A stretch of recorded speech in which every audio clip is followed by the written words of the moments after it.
and gentlemen, good afternoon. Welcome to Overtime Podcast. And today, let's talk about the impeachment of Vice President Sara Duterte. And today, let's hear insights from a former impeachment prosecutor of the former President Erap Estrada, Attorney Oscar Oca Moreno, sir. Nag-iisel ko ba makayas presentation. Maing hapon. Pero abini mo, before siguro na to sugdan. That was the year 2000. 25 years ago. Almost kay mga August man to. Pero months before, weeks before that, naanay mga istorya-istorya si former President Erap would be impeached. Of course, you will recall, in 1998, President Erap was elected president with a very huge margin against ang iyang karival that time, si Speaker Joe De Venecia. Layo na kayong diferensya, Sel. Walay debate that former President Erap was very, very popular. There's no issue, no? He was doing well, and kami sa minority, there were less than 30 of us. Ang among minority floor leader in the House of Representatives, si Sonny Belmonte. So, we did our job as fiscalizers, no? Pero wala may problema. Regarding maayman ang among lakaw, kalay sa Diyos. And then came katong issue between Chavit Singson and atong. And then, nanggawas na dayon mga issues about excise tax, issues sa wetting, issues sa dagan pa, no? Boracay Estate, etc. Itong property sa New Manila. And then there were talks about instituting impeachment proceedings against the president. Now, in fact, di na ko malimtan, the first time that was talked about in the newspapers, duha ang ngalan nga gigawas dito sa mga newspapers nga mupirma sa impeachment. And usa ako ngalan diha. You know, I received 2 calls that day when the newspapers came out, mentioning my name as one of 2 congressmen who would initiate impeachment proceedings.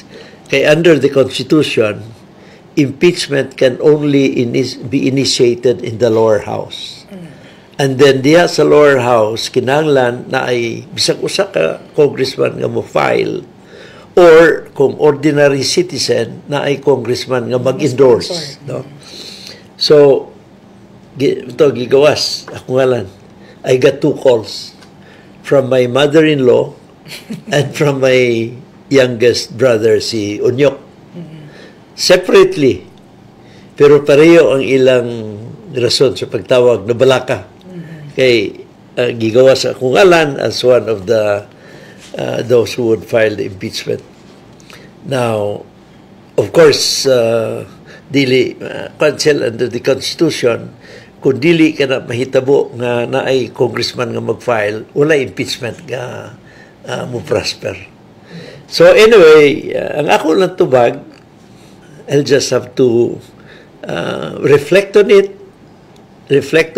Wala ko mag-ingon, confirm nga, yes, I will sign.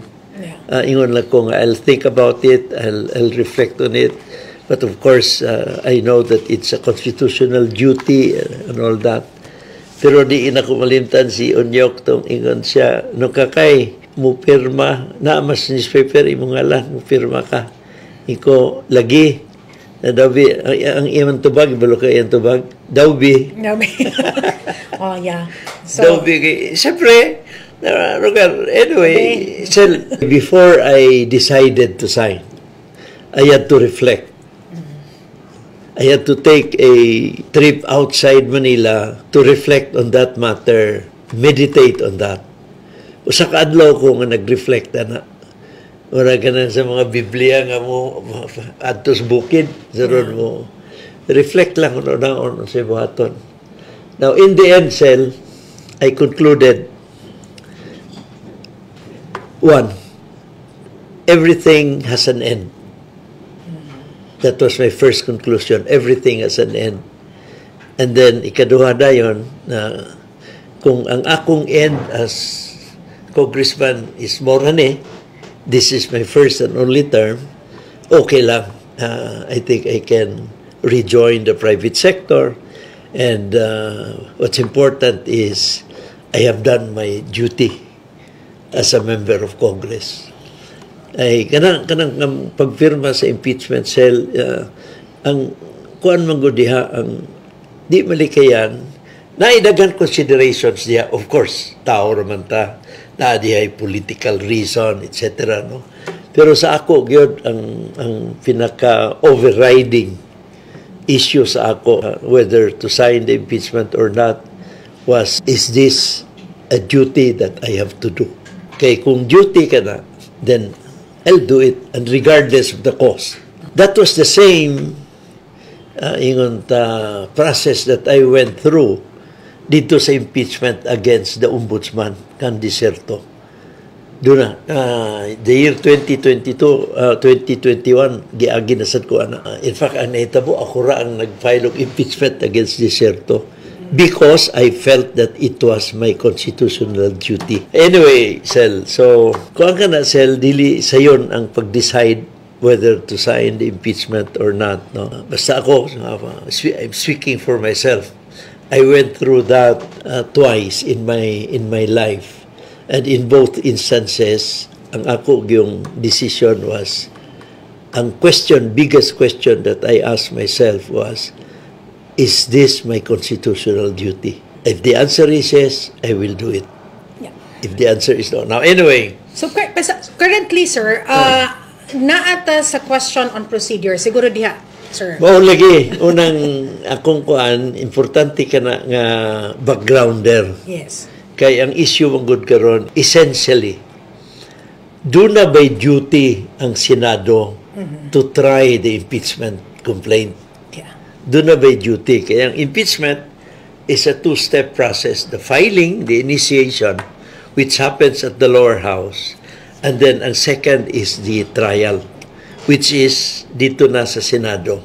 Now, dito sa initiation, in order for the impeachment to go to the Senate, ang threshold there is 1/3. 1/3 of the members of the lower house. Pero you will note, kapag abot sa Senado, ang threshold is 2/3 to convict the respondent. No? Pero anyway, muna ang question karon. The basic question is, unsa ba ang duty sa Senado? Kay procedurally, na ay duha ka issues. Number one, kini bang impeachment trial, karon 19th Congress man karon. Yes. This 19th Congress will end by June 30 this year.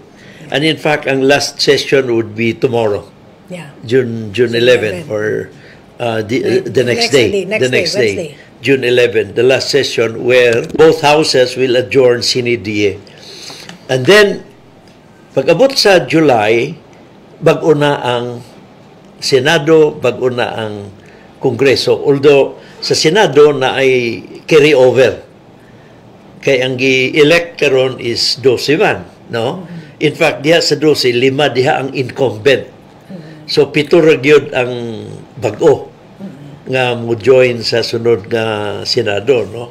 Now, ang first question is, kini bang impeachment mo crossover ba dito sa 20th Congress? Yes or no? Of course, the answer there is yes. In other words, dili siya ordinary legislative matter.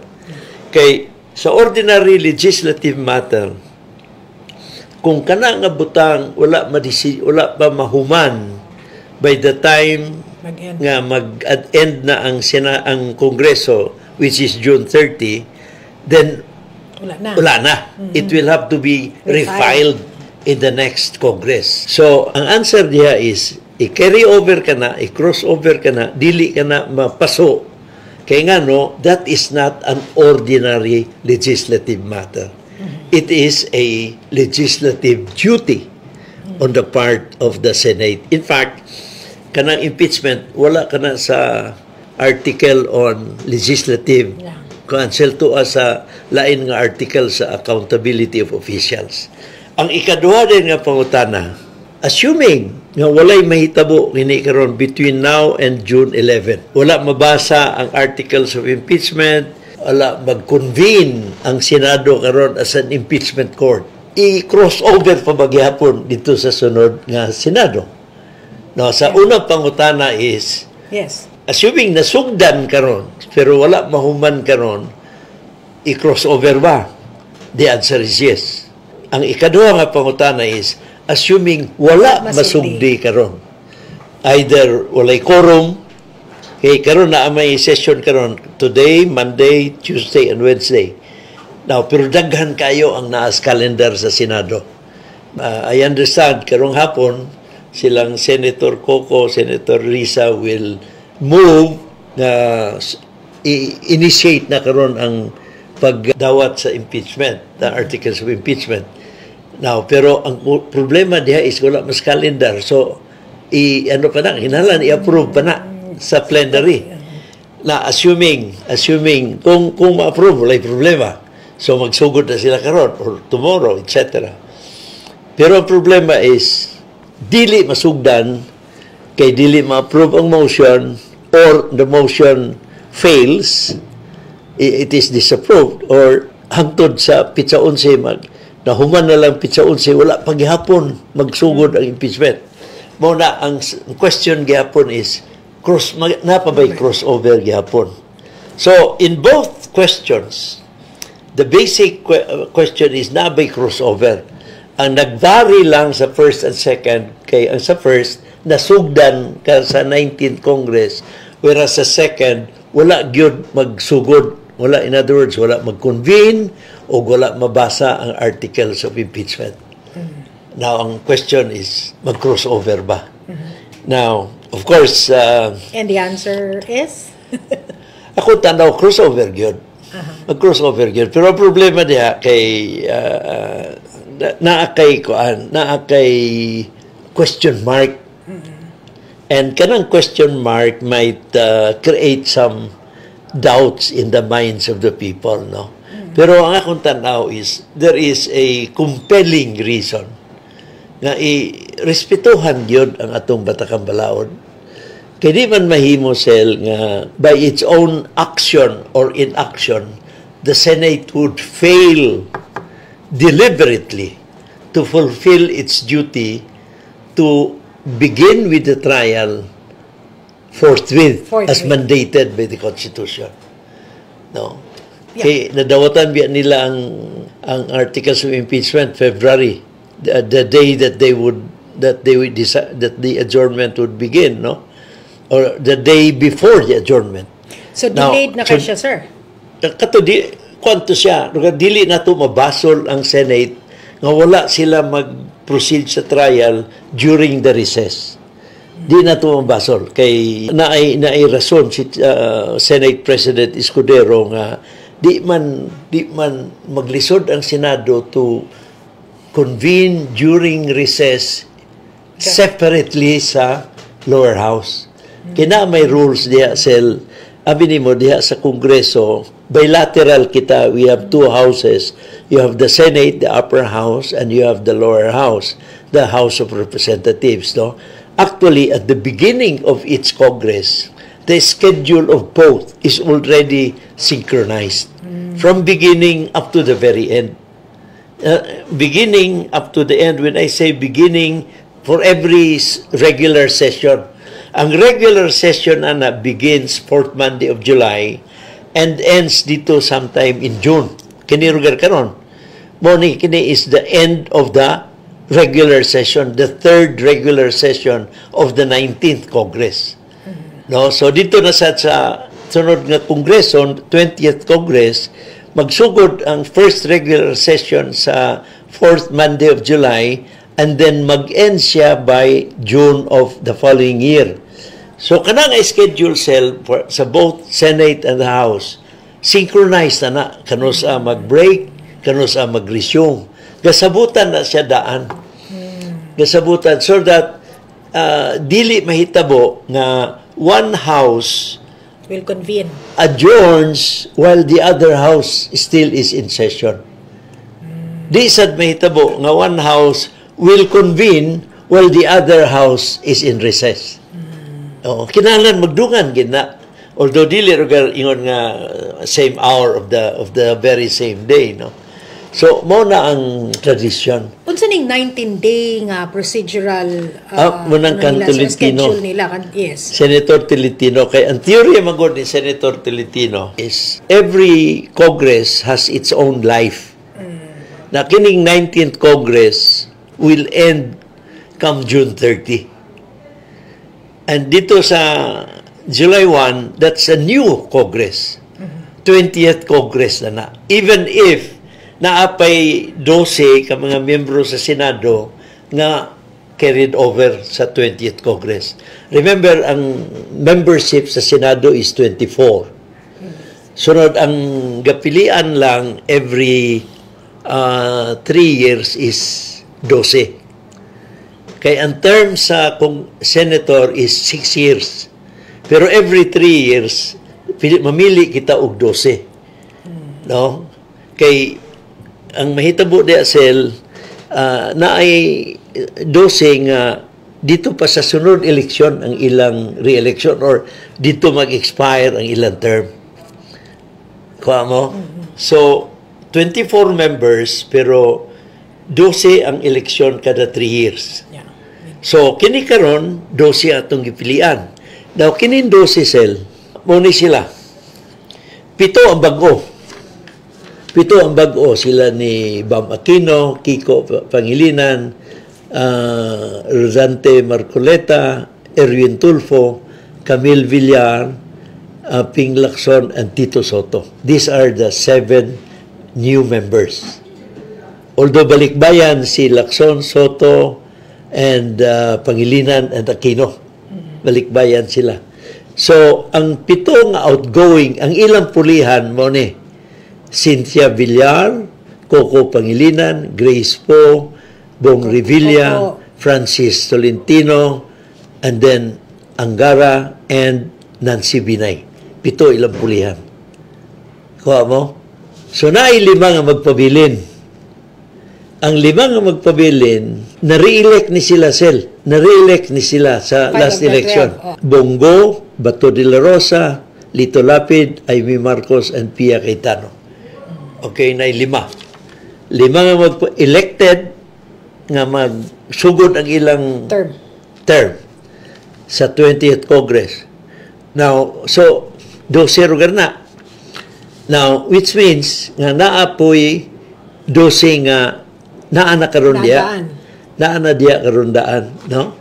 Now, muna sila Villar Mark, Villanueva Joel, Padilla Robin, Ligarda Loren, Risa Ontiveros, Wayne Gatchalian, J.V. Ejercito, Jingo Estrada, and then Alan Cayetano, and then Mig Subiri, and Escudero Cheese. Now, muna silang kung karon, no?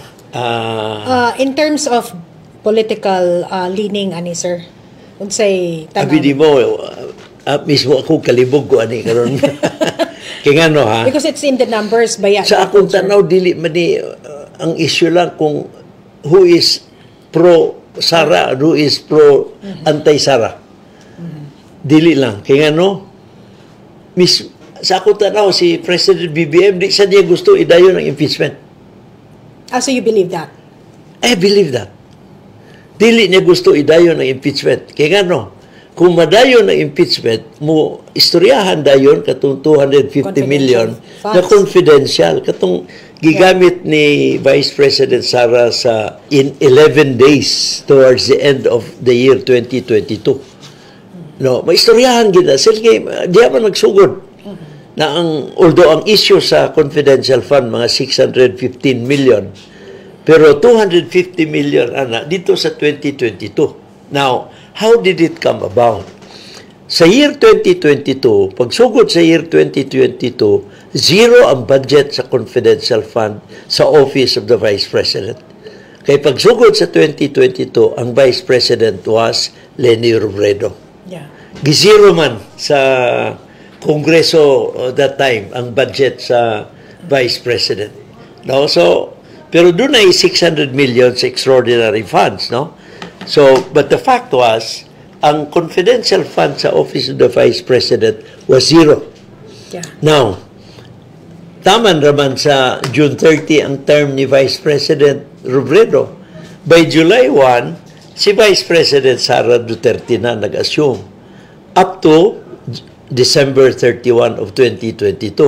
So, kung walay gibuhat, sa second half of 2022, zero ang confidential fund sa Office of the Vice President. Ang problema, nangayo man si Vice President Sara kang Presidente Bongbong. Nangayo, gitagaan og 250 million from the budget for the Office of the President. So, munang naikuan na sel, naasa legal question diana. Was that constitutionally valid? Gitransfer gikan sa Office of the President, gisub-allocate or gitransfer dito sa Office of the Vice President. Now, klaro man sa rules nga dili pwede ang kanang cross-border. Dili pwede cross-border, no, from the Office of the President ibalhin dito sa legislative branch or ibalhin sa lain nga branch. Ang Vice President office is part of the Office of the President, no? So dili siya admittedly dili cross-border, pero ang issue is unsa man ang nature of the confidential fund allocation. It can be argued that a confidential fund allocation is office specific. Ikaw na kay opisina mag-allocate ang Kongreso sa imo og confidential fund, kanang allocation is para sa imong opisina ra. Dili siya pwede gastos Dili sa lain pwede office. Ihatag sa lain. Yeah. Sir, people are talking, I mean, Munang kani ako rugar of course one can say di sa ko concede nga speculative kay naaman na nga issue.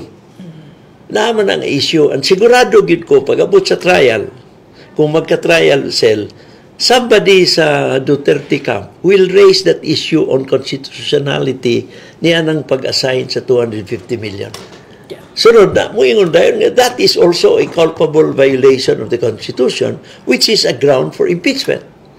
Kaya impeachment is based on certain grounds under the Constitution. And one of them is culpable violation of the Constitution. Sir, kini sa trial, unsa ba nga mga ebidensya ang ginapangita diri? Well, ang kwan lang, basic rules of fair play. Dili gyud strictly judicial ang counsel, pero as a matter of norm, mag-observe gyapon like mangayo gusto nimo presentation of document, mangayo kag subpoena. And then gusto nimo na mag-testify, mangayo gyapon kag subpoena ad testificandum. The other is subpoena ducis tecum, no? Of course, the basic rules still are followed, although strictly speaking, ang impeachment trial is not a judicial trial.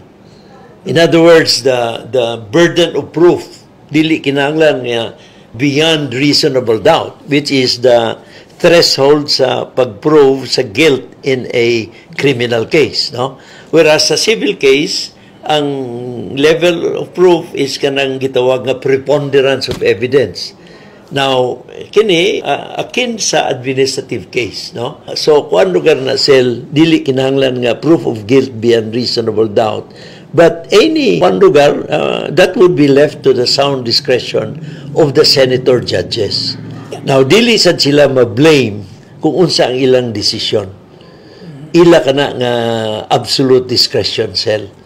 Sir, in the event nga walay mahitabo until June 30 or walay crossover nga mahitabo, will there be a constitutional crisis kaha? Or what do you think? Kung walay mahitabo sel, now di man nato maingon nga walay crossover. It's not for the 19th Congress alone to decide. Okay, remember, pag-abot sa July 1, the 20th Congress will begin and it will officially convene 4th Monday of July. Now, assuming moingon ng 19th Congress, we don't want to take this up because this is very controversial. Now, masuko ang katawhan, pero ang remedy ra gid diha is dito ra sa Korte Suprema. Now, Korte Suprema ra gid ang remedy ni Anasel.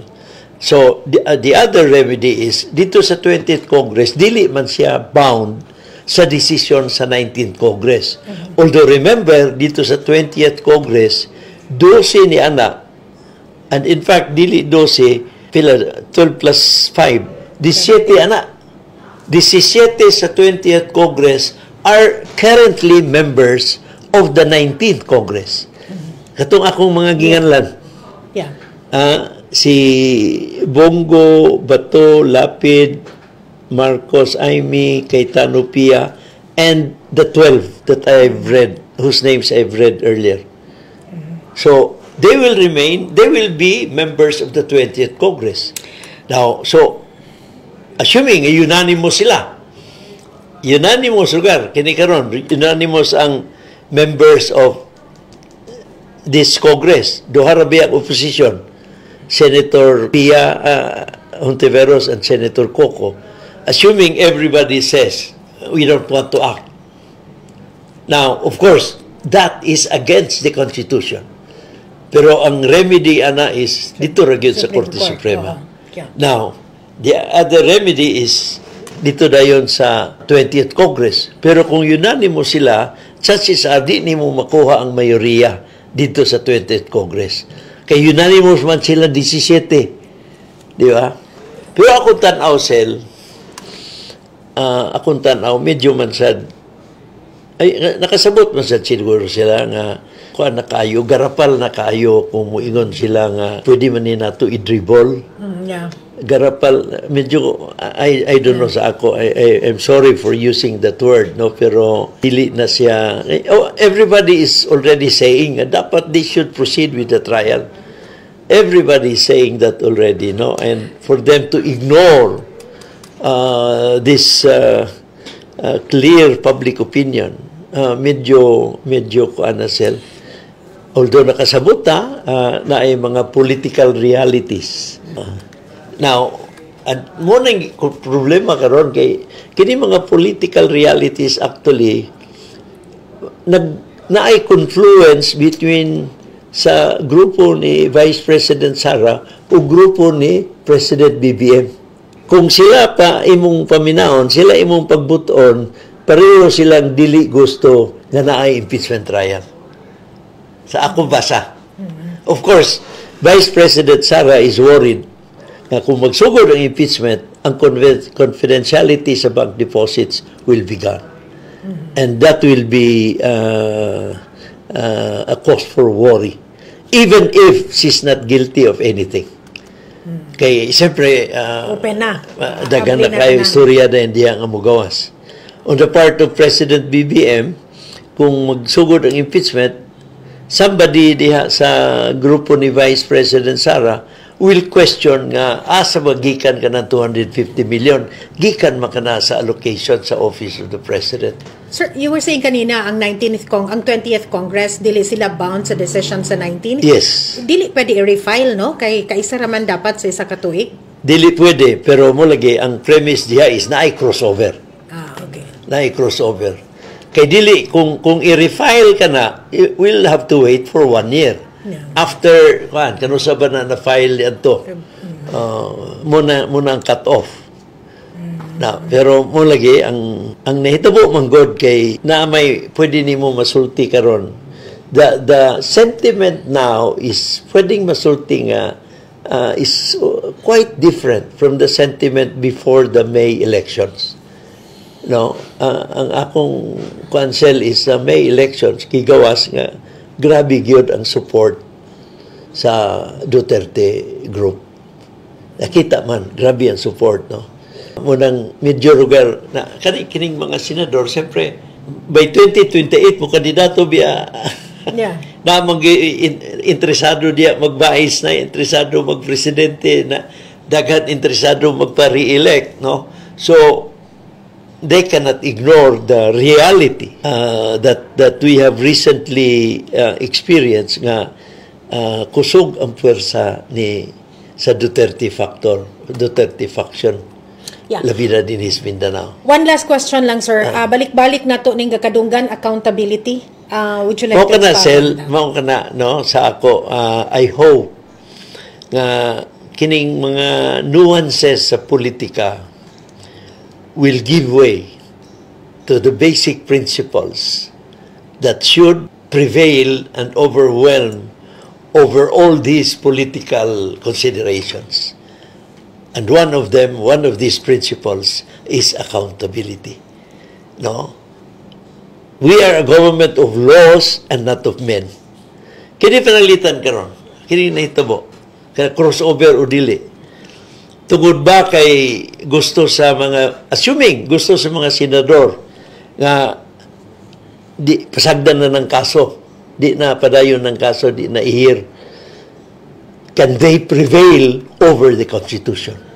That is the classic example of that saying, of that principle that says, we are a government of laws and not of men. Dili ang tao magbuot, ang balaod gid gihapon magbuot. Ikaduha is, no one is above the law. And then of course, kanang gitawag nga system of checks and balances. Asa naman diay ang system of checks and balances kung ang atong legislature that is supposed to be one of those that would balance and check the other branches of government would shy away from its constitutional duty. Mo kana sila kuan politics or constitutional principles that are very important, not only today but also for the future of our country. Thank you very much, Attorney Salamat, Oka salamat. Moreno. And hangtod sa sunod na usab nga airing sa atong podcast. And we hope nga dagan pa ito matunan, di kan ka Attorney Oka Moreno. Dagan salamat, ug may hapon ka rin yung tanan.